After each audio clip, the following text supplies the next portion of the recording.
Have you ever wondered how everyone, governments, corporations, small businesses, families, can all be in debt at the same time and for such astronomical amounts? Have you ever questioned how there can be that much money out there to lend?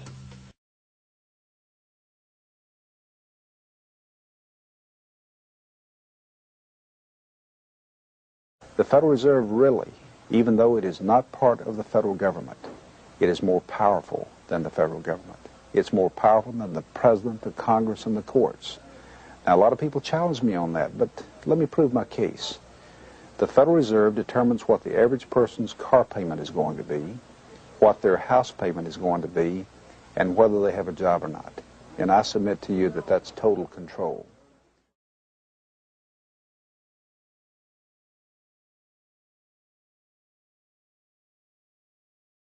The Federal Reserve is a private corporation. It is about as Federal Express.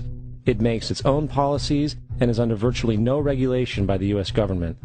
There's nothing federal about the Federal Reserve, and there are no reserves. In most cities, it is not listed in the blue government pages. It is listed in the business white pages right next to Federal Express, another private company. But more directly, U.S. courts have ruled time and time again that the Fed is a private corporation. Though the Federal Reserve is now the most powerful central bank in the world, it was not the first. In 1913, Congress gave an independent central bank, deceptively named the Federal Reserve, a monopoly over issuing America's money. And the debt generated by this quasi-private corporation is what is killing the American economy. So what is a central bank? A central bank is an institution that produces the currency of an entire nation. Based on historical precedent, two specific powers are inherent in central banking practice: the control of interest rates and the control of the money supply, or inflation. The central bank does not simply supply a government's economy with money, it loans it to them at interest. Then, through the use of increasing and decreasing the supply of money, the central bank regulates the value of the currency being issued. It is critical to understand that the entire structure of this system can only produce one thing in the long run: debt. For in our financial system, money is debt. And debt is money.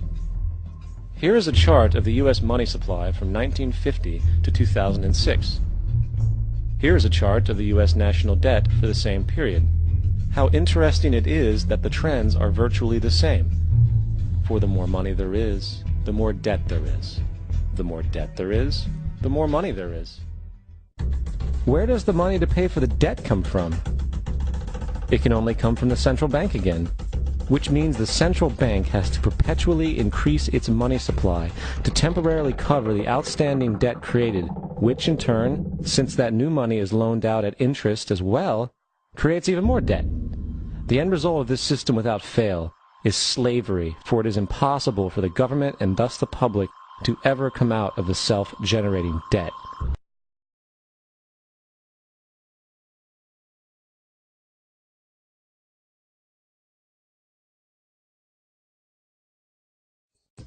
Most of us believe that banks lend out money that has been entrusted to them by depositors. Easy to picture, but not the truth. In fact, banks create the money they loan, not from the bank's own earnings, not from the money deposited, but directly from the borrower's promise to repay. The borrower's signature on the loan papers is an obligation to pay the bank the amount of the loan plus interest, or lose the house, the car, whatever asset was pledged as collateral. That's a big commitment from the borrower. What does the same signature require of the bank? The bank gets to conjure into existence the amount of the loan and just write it into the borrower's account. Sound far-fetched? Surely that can't be true. But it is.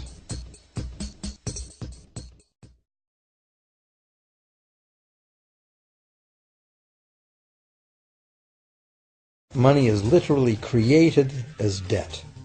New money is created whenever anyone takes a loan from the bank. Governments place an additional statutory limit